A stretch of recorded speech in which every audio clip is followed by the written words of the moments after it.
तो इसमें जो है हमने यही बात कही है कि विवर्तन और आकार से बना है, तो इसका कॉन्टेक्स्ट वही है जो हम मतलब चेंजेस के कॉन्टेक्स्ट में बोलते हैं। और इसके लिए जो पहला हमने रेफरेंस दिया वो निरुक्त से दिया है, जो ओल्डेस्ट रेफरेंस है। और ये निरुक्त जो है एक किस्म का वेदांग है, तो मैं उसी पर सीधे आ जाता हूँ। ये वेदांग जो होते हैं शिक्षा, निरुक्त, कल्प, व्याकरण, छंद और ज्योतिष होते हैं। ये जब हम उपनिषदों पे जाएंगे जब वो अगले सेशंस में, तो उसमें ये उससे पहले वेदांग की बात आएगी। तो उसमें निरुक्त इज एटिमोलॉजी। एटिमोलॉजी मीन्स हम वर्ड फॉर्मेशन कैसे होता है और उसकी बैकग्राउंड क्या है, उसका डीपर मीनिंग क्या है समझने के लिए। तो इन्होंने सीधे सीधे जायते, अस्ति, विपरिणमते, वर्धते, अपेक्ष्यते, विनश्यति, ये चार इन्होंने 5-6 दिए हैं सीधे सीधे इन कॉन्टेक्स्ट ऑफ चेंज। ठीक है ना। और वही यही 6 जो राजेश आपने रेफरेंस दिया था ना दास का, उन्होंने एक्चुअली निरुक्त का ही रेफरेंस लिया है, इसी 1.2 का ही रेफरेंस लिया है उन्होंने। और उन्होंने एटिमोलॉजी वाला रेफरेंस ले लिया है उसका, जबकि वो जब आत्मा के कॉन्टेक्स्ट में रेफरेंस यूज होता है तो वो रेफरेंस स्थूल शरीर का, चूंकि स्थूल शरीर को आत्मा से उलट माना गया है। तो अभी स्थूल शरीर के बारे में शंकराचार्य ने कहा है अपने, जो उनकी एक तत्वबोध करके एक पुस्तिका है उनकी, तत्वबोध और आत्मबोध, दो एक पुस्तक हैं जो शंकराचार्य के करीब 300 तरह के काम हैं, उनमें से 2 ये मानी जाती हैं जो बहुत इजी टू रीड है। मैं कभी उसका लिंक डाल दूंगा। और उसमें स्थूल शरीर के उन्होंने ये अस्ति, जायते, वर्धते, विपरिणमते, अपेक्षते, विनश्यति ये यूज किया सीधे सीधे। और उसके अलावा जो है मतलब ये भाव विकार और दोनों में ही यूज किया गया है। भाव विकार और स्थूल शरीर में क्या हुआ है, एग्जिस्टेंस उन्होंने पहले ले लिया है, बर्थ से पहले ले लिया, और उसके बाद ग्रो और मैच्योर्स लिया है। ओके ओके, थोड़ा सा ऑर्डर डिफरेंट है। यहाँ देखेंगे तो बर्थ, एग्जिस्टेंस, मैच्योर्स, ग्रोज है। वहां पर जो है उन्होंने जो ऑर्डर लिया है ग्रो, मैच्योर्स है। अब इसमें एक बात क्लियर ये नहीं हो पाती है कई बार कि संस्कृत के श्लोकों में अन्वय भी होता है ना, कि कोई चीज आगे पीछे पड़ी जाती है। बट बिल्कुल हम लोग इसमें ये एस्टेब्लिश नहीं कर पाए कि इन्होंने ओरिजिनल जो निरुक्त में छंद था उसका ऑर्डर क्यों बदला है। इसकी कमेंट्री मुझे ठीक से मिली नहीं। बट ये स्थूल शरीर वाले पे उनका ऑर्डर यही है, उन्होंने एग्जिस्टेंस के बाद बर्थ लिया है। हो सकता है उसका भी जरूर कुछ कारण होगा।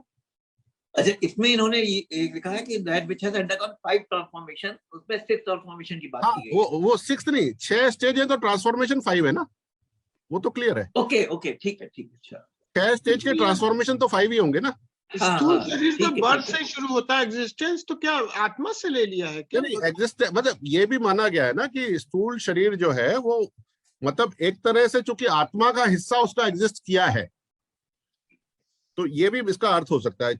अब ये बात मैंने ढूंढने का प्रयास किया कि आगे पीछे क्यों लिया है, कि whether there is a order. जब कई बार ऐसा होता है कि ये बताते हैं तो उसका ऑर्डर कोई स्पेसिफिक नहीं होता है, तो जरूरी नहीं है कि ऑर्डर उन्होंने कोई स्पेसिफाई किया भी नहीं है श्लोका में, या कहीं किसी कमेंट्री में इसका ऑर्डर स्पेसिफाई नहीं किया गया है।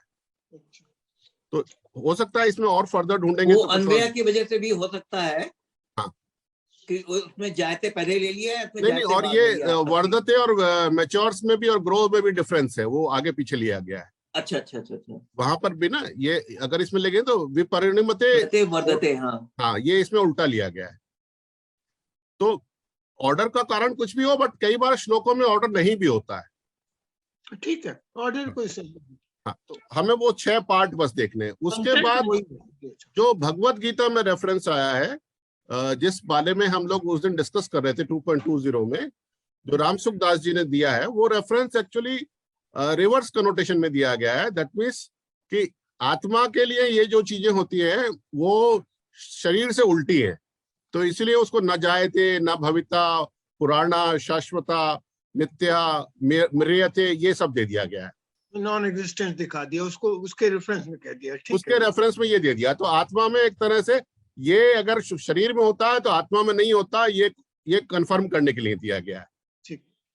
और गीता में वैसे विकार और अविकार की बात पूरे गीता में की गई है, बट वो भी एग्जिस्टेंस के कॉन्टेक्स्ट में, उसके ट्रांसफॉर्मेशन के कॉन्टेक्स्ट में ही की गई है। मतलब इसका कॉन्टेक्स्ट भी वो वाले विकारों का नहीं है जो डिसऑर्डर वाला मीनिंग नहीं है गीता में भी। और इसके लिए प्रूफ ये है कि मैंने बहुत सारे श्लोक नंबर्स और लिखे हैं आगे, अगर आप इन पर जाएंगे तो इनका आप विकार का कॉन्टेक्स्ट देख सकेंगे।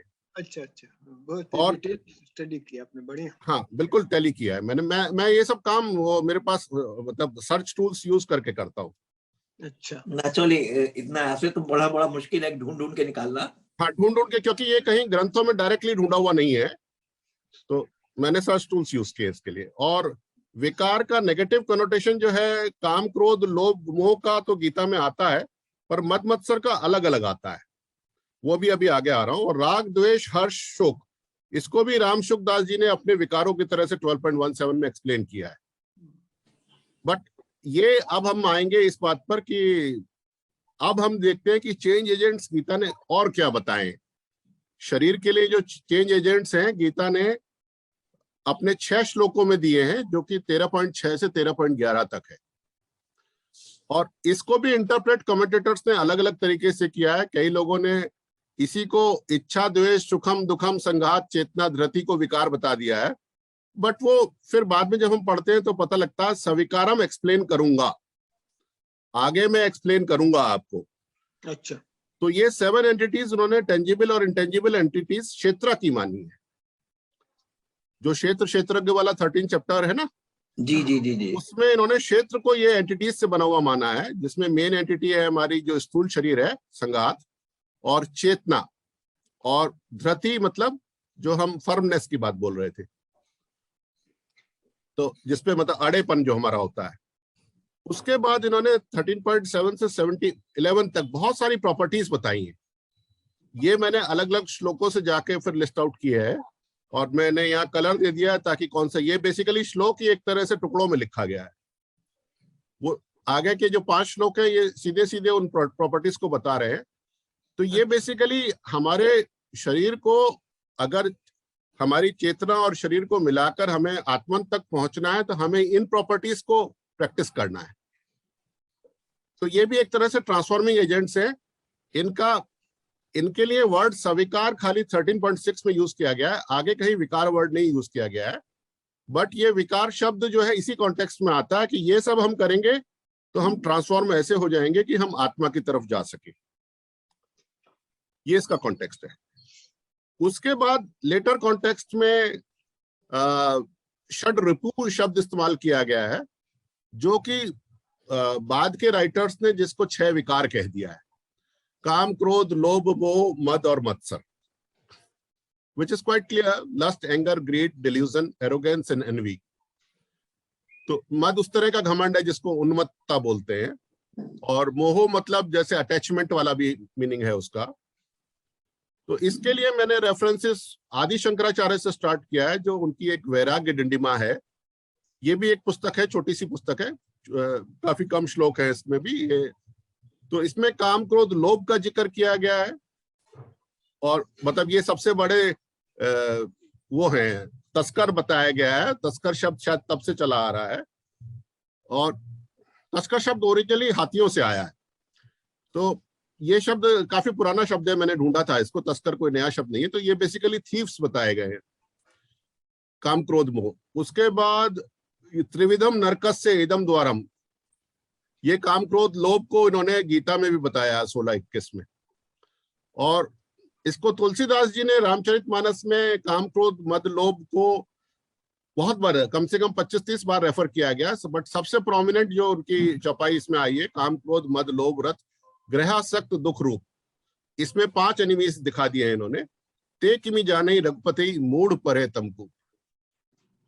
मैं तुलसी रामायण बचपन से पढ़ता रहा हूं, तो मैंने रेफरेंसेस काफी ढूंढे थे, बट तुलसीदास जी ने ये 6 बताए, पर एक ही चौपाई में 6 कहीं नहीं कवर हुए। अधिकतम 5 कवर हुए हैं इस चौपाई में।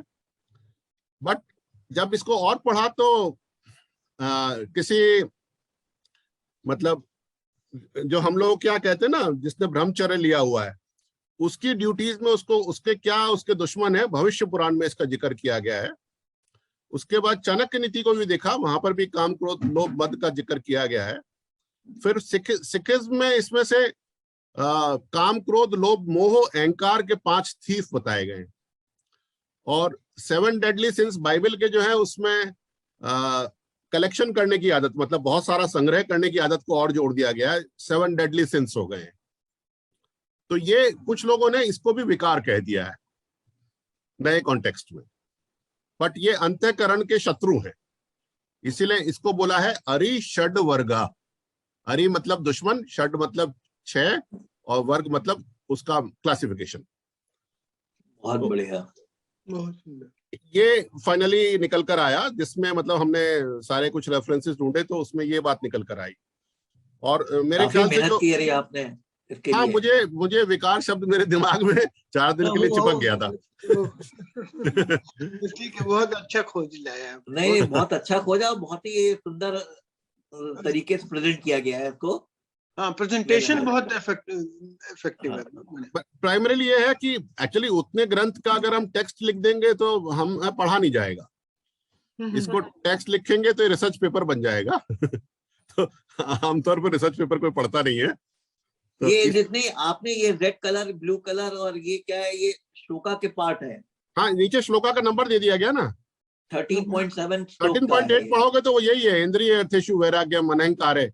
एक आध शब्द और एक्स्ट्रा भी है, बट जो उसका मेन कॉन्टेक्स्ट है जो वो ये। रिलेटेड आपने वो पिक कर लिए हैं। हाँ, रिलेटेड कलर दे दिया ताकि ये पता लग जाए कि ये किस श्लोक में, ये किस श्लोक में, किसमें, इस तरह से। तो ये जो है आपने 13.7 से 13.11, ये हाँ। आपने ऊपर जो लिखा हुआ है इसमें 20 पॉसिबल चेंजेस लिखा है आपने। हाँ, तो ये 20 है। नहीं, 18 है ये। 1 2 3 4 5 6 7 8 9 10 11 12 13 14 15 16 17 18 19 20 है भाई। तो 20 है पूरे? हाँ, 20 है। अच्छा, ऊपर 4 4 8 है, ठीक है। 20 है पूरे। 20। और ये जो 7 चीजें बताई हैं, इच्छा, द्वेष, सुखम, दुखम, संघात, चेतना, धृति, ये उन्होंने मतलब एंटिटीज बताई हैं जो क्षेत्रा की होती हैं। और उस क्षेत्र से मैं आगे बताया कि मैं इसके आगे आपको सविकार उदाहरण देके समझाऊंगा। तो वो सविकार समझाने का काम उनका 13.11 तक चला है। तो गीता ने ट्रांसफॉर्मेशन वाला ही कॉन्टेक्स्ट यूज किया है, गीता ने कोई कॉन्टेक्स्ट वैसा यूज नहीं किया है। और ये मैंने इससे पिछले स्लाइड में भी बताया है कि अगर आप पिछला स्लाइड देखेंगे तो भी गीता जो है नंबर्स को, ये देखिए, एक मिनट, ये गीता के दूसरे श्लोकों के नंबर भी दिए गए जिसमें विकार वर्ड यूज हुआ है, और सब में उसका मीनिंग एक ही है, चाहे अविकार यूज किया चाहे विकार यूज किया है। में 13.6 से और 13.9 पहले उसमें भी दिए हुए, आगे दिया आपने। हाँ, वो 13.6 वो तो चूंकि सविकार समझाऊंगा, उसमें विकार वर्ड नहीं आया है, पर 13.6 में ये आया कि आगे मैं सविकार समझाऊंगा, मतलब ये एंटिटीज को इसमें क्या विकार होते हैं ये मैं समझाऊंगा, ये उन्होंने कृष्णा ने बोला है। और फिर उन्होंने 13.11 तक समझा दिया है। तो अविकार और विकार और सविकार में क्या फर्क है? सविकार तो मतलब विकार को यूज करके समझाऊंगा, सविकार तो यूजिंग विकार हुआ ना। अच्छा, यूजिंग एग्जांपल्स ऑफ विकार सविकार हो गया। ओके। और अविकार का तो वही कॉन्टेक्स्ट है कि जैसे अविकारी आत्मा है, आत्मन के लिए अविकार यूज किया गया है। आपने साइंस का भी जो हिंदी हम लोग पढ़ा था, हिंदी मीडियम से जो पढ़ा का होगा, अपोजिट अविकार हो गया। अच्छा, ठीक है। विवर्तन, उसका भी इस्तेमाल कर लिया है। हाँ, विवर्तन ही उसका, विवर्तन से ही, विवर्तन और आकार को जोड़ के ही वी शब्द एक्चुअली अच्छा बनाने के लिए भी यूज होता है। और विवर्तन का एक ट्रांसफॉर्मेशन है, ये मैंने संस्कृत डिक्शनरी में जाके ढूंढ के देखा है। विवर्तन और अपवर्तन होता ना। हाँ, विवर्तन अपवर्तन हम डिफ्रैक्शन के लिए विवर्तन बोलते हैं, अपवर्तन रिफ्लेक्शन के लिए बोलते हैं। हाँ, तो वो जो हिंदी मीडियम वाला हिंदी मीडियम में पढ़ा हुआ है। हाँ, बिल्कुल बिल्कुल। रिफ्लेक्शन नॉलेज के लिए बहुत यूज किया जा रहा है